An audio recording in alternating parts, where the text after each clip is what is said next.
Today, on how it's made. Suits of armor.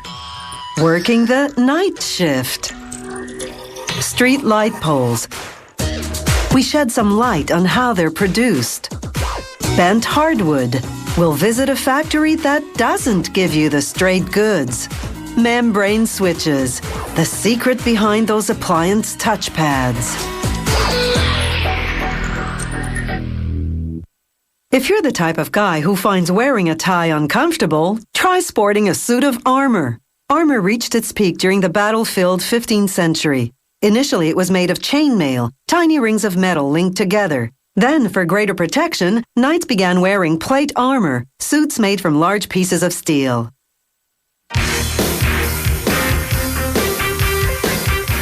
Today, armorers make this obsolete battle gear mostly for historical reenactment buffs.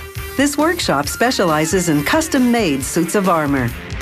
The armorer has to take 45 different measurements just to prepare the pattern. He traces each pattern piece on a steel sheet that's about 1.5 millimeters thick.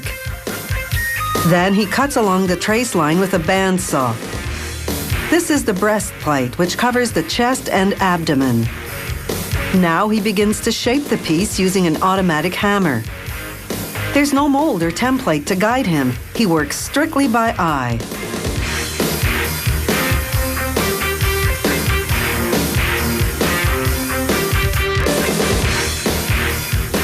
Now that he has the basic shape, he refines it using a manual hammer. He strikes the metal against an upright log, a bag of lead beads cushioning the blows. This prevents the metal from deforming. A few lighter blows without cushioning in select spots to finalize the shape. Until now, he's been hammering the inside of the breastplate. Now he works the outside.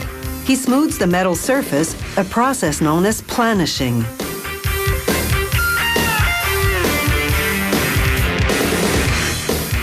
Now, using a different automatic hammerhead, he stretches out the breastplate's bottom edge to form a rim angling outward. He places the piece on an anvil, then using a manual hammer, planishes the rim.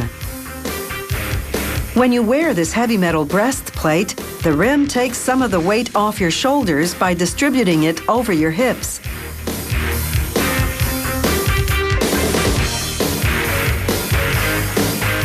The armorer checks the shape, then makes any necessary adjustments.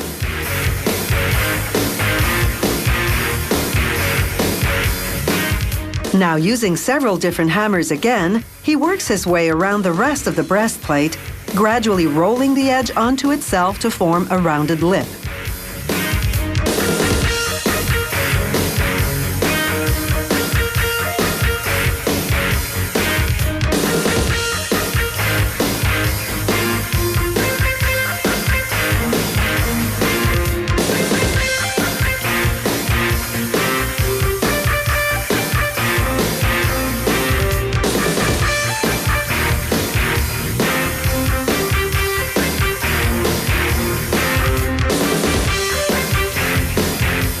Rolling the metal onto itself to form the lip reinforces the perimeter of the breastplate, and the rounded edge prevents the sharp metal from cutting the skin. The breastplate is now ready for the finishing touches. First, the armorer smooths the surface with medium grit sandpaper, then with fine grit sandpaper, then the last step with fine grit paper and a polishing compound. Some breastplates have an articulated styling. For this model, the armorer uses 3 brass rivets to attach the sections. He fastens them loosely to enable the pieces to move.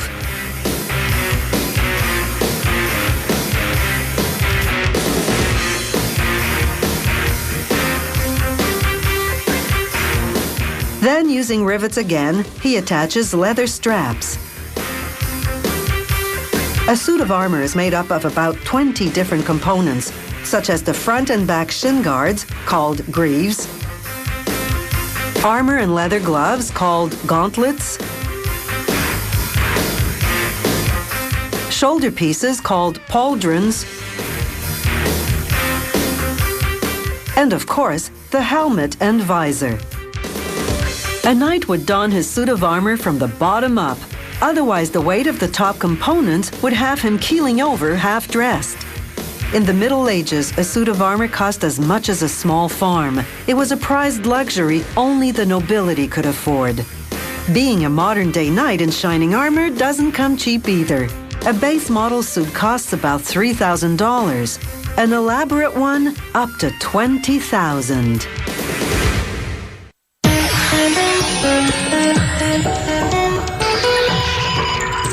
We take well-lit streets for granted, but there was a time when venturing out at night meant traveling in complete darkness. In 1814, the first gas lights lit up the streets of London, England. The first electric streetlights illuminated a public square in Cleveland, in the United States, in 1879. These streetlight poles are made of what's called composite, a combination of fiberglass and epoxy resin. Epoxy resin is a gooey liquid plastic mixed with a hardener. The factory constructs each pole on a mandrel, a long tapered metal cylinder.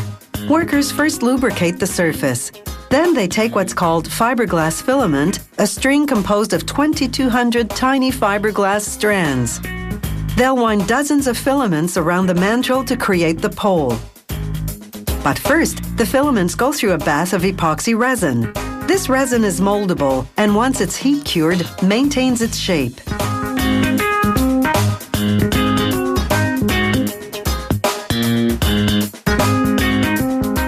Once the filaments come out of the bath, a machine called a filament winder wraps them around the rotating mandrel.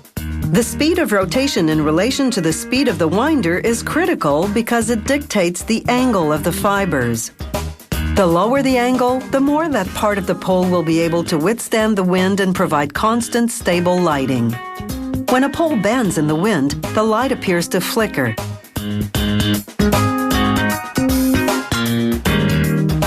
The number of filament layers depends on the design of each specific pole, and that's determined by a couple of factors.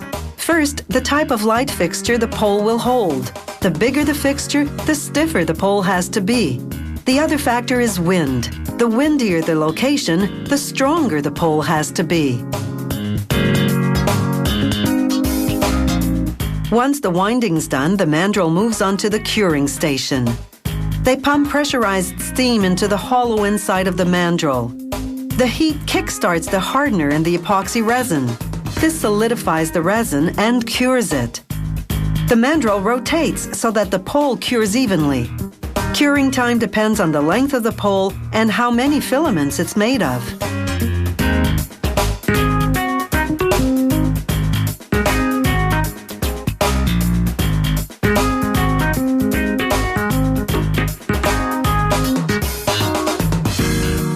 To help extract the pole, they pump cold water through the mandrel.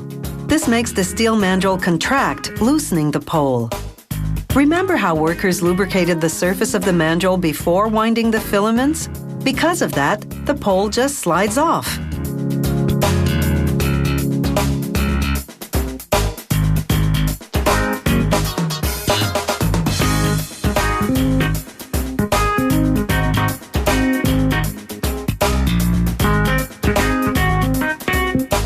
The pole now moves on to the finishing stages.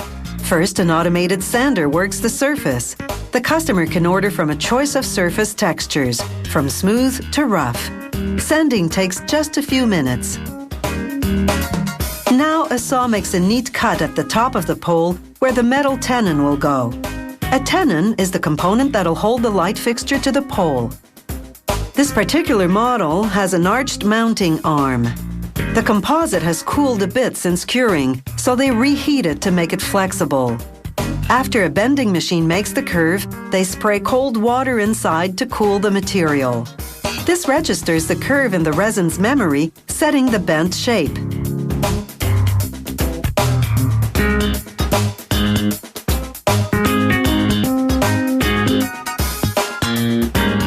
Now they cut out the hand hole, the opening through which the electrician will connect the underground wire to the fixture wiring. Workers then spray the pole with urethane paint. The paint acts like sunscreen, protecting the composite from damaging ultraviolet rays. This grommet hole will connect to the underground pipe that contains the electrical wires.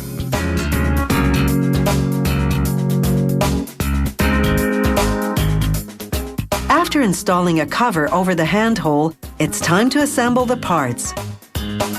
The underground pipe to the pole,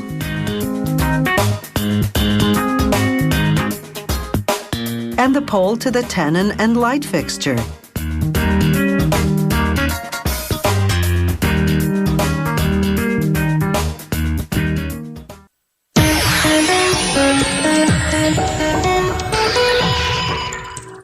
Many products have rounded components made of solid hardwood.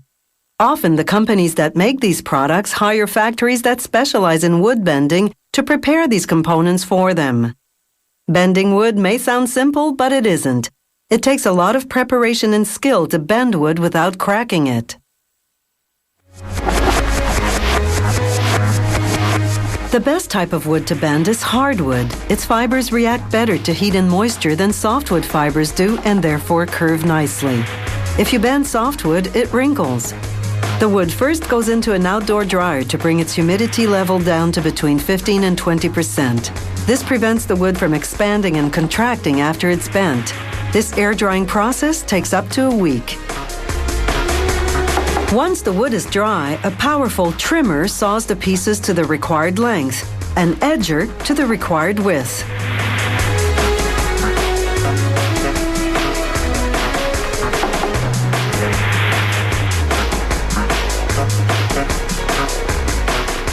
Now that the wood pieces are the right dimensions, they go into what's called a steaming box. This superficially rehumidifies them so that they become somewhat flexible. This takes from 10 to 45 minutes depending on the type of wood and its thickness. This humidity will later evaporate out of the wood. Now the pieces go into a press sandwiched between two forms in the shape of the curve to be made. The press applies both pressure and heat. Pressure to bend the wood. Heat generated by a high-voltage electric current to cure it, setting the new shape. How long the pieces stay in the press depends again on the species and dimensions. Generally, it takes from 20 minutes to an hour. Making this particular type of curve is called crown bending. Workers measure each piece against the template to ensure the curve is just right. The factory uses the same process to bend these pieces into a different shape. It's critical to use just the right amount of heat and pressure. Too high a temperature would burn the wood. Too much force would crack it. These straight pieces of wood will become the rounded backs of Windsor-style chairs, which is why this type of bending is called Windsor bending. Workers humidify the wood in the steaming box, but will shape the pieces using a pressure-only process.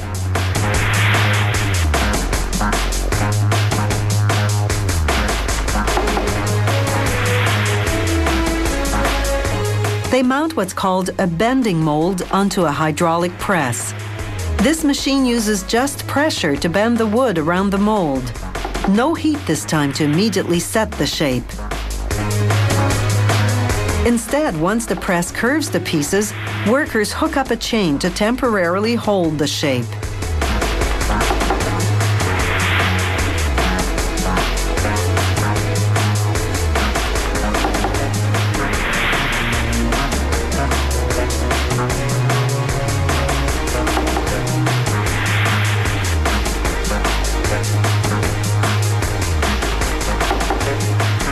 Then they transfer the bent pieces to a heated indoor dryer.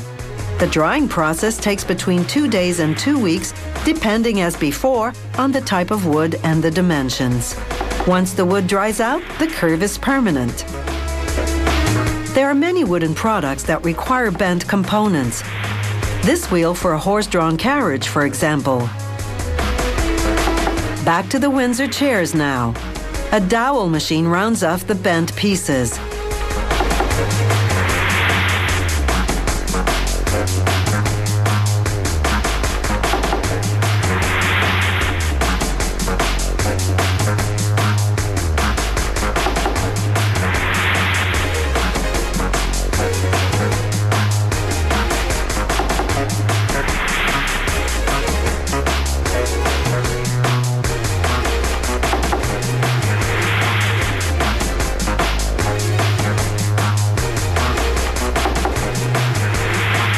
Before shipping the pieces out, workers run them through a sander.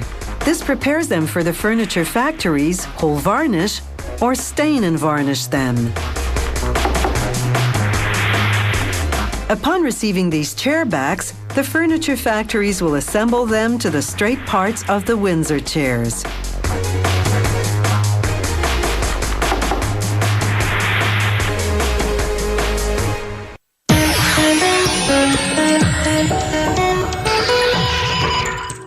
The term membrane switches probably means nothing to you, but chances are you use them or at least see them in use daily. Membrane switches are those soft touchpad buttons on the controls of many electrical and electronic devices. For example, the buttons on a microwave oven or on a cash register. The surface on the appliance's control panel is called the graphic overlay. It's a sheet of plastic on which they print the design of the control buttons. Each button has a membrane switch underneath it. To make this graphic overlay, they first laser print a sheet of acetate film with the design, as many copies as will fit. They lay the film on a polyester screen coated with a light-sensitive chemical. Then, using this machine, they expose the screen to 2,000 watts of ultraviolet light for up to 6 minutes. The light hardens the chemical on the parts of the screen that aren't shielded by the design on acetate. This blocks the screen's minute holes everywhere except in the design. Workers remove the acetate film and rinse off the shielded chemical that didn't harden. Now they have a screen stencil of the design they're going to print. Workers dry off the screen and install it on a printing press. A squeegee drags the ink across the screen, pushing it down through the open holes, printing the design onto the overlay plastic.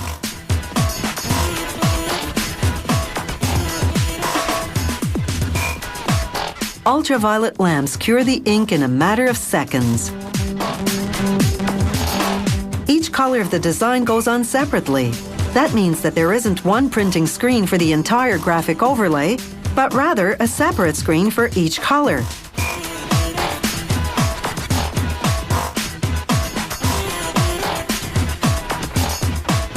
Meanwhile, on another screen printing press, they print the circuitry layout onto transparent plastic. The ink contains silver, which conducts electricity. The circuitry layout will go behind the graphic overlay. Again, they print several at a time. Once the printing's done, it's time to assemble the layers that make up the membrane switch. First, the circuit layer goes onto an adhesive sheet. A roller ensures a solid, airtight bond. This spacer sheet will separate the overlay and circuit layer to prevent contact between the two from being continuous. Over each circuit goes a dome made of nickel-plated stainless steel. This forms an electrical contact over the circuit that must be forcibly pressed in order to activate the circuit. They adhere a polyester sheet to hold the domes in place for now. After cutting out each circuitry layout and each graphic overlay, they expose the adhesive backing on the overlay and stick it to the circuit layer. The membrane switches are now complete. This control panel is for a hospital bed. Some membrane switches have a light-emitting diode, or LED, a tiny colored light that goes on when you press the switch to confirm contact. The factory's robotic machines deposit 2 drops of epoxy paste on the circuit layer wherever an LED will go. The paste contains silver, again to conduct the current. A robot then picks up the LEDs and deposits them on the drops of paste. The robot then puts a dome on each circuit, creating an electrical contact. The red light you see is a camera checking the positioning. Testing equipment runs a current through the circuitry to make sure that everything works. Then a drop of transparent sealant goes over each LED. The sealant hardens under ultraviolet light, holding everything solidly in place. Now workers remove the panel from the automated line and plug it in. Lighting up all the LEDs helps them position the graphic overlay properly. This control panel is for a wall oven. No LEDs on this model. And instead of a dome behind each button, they print an electrical contact using the same conductive silver ink they use to print all the circuitry. After rolling on the graphic overlay, they peel off the protective plastic, then flip the control panel upside down and snap it into its cover.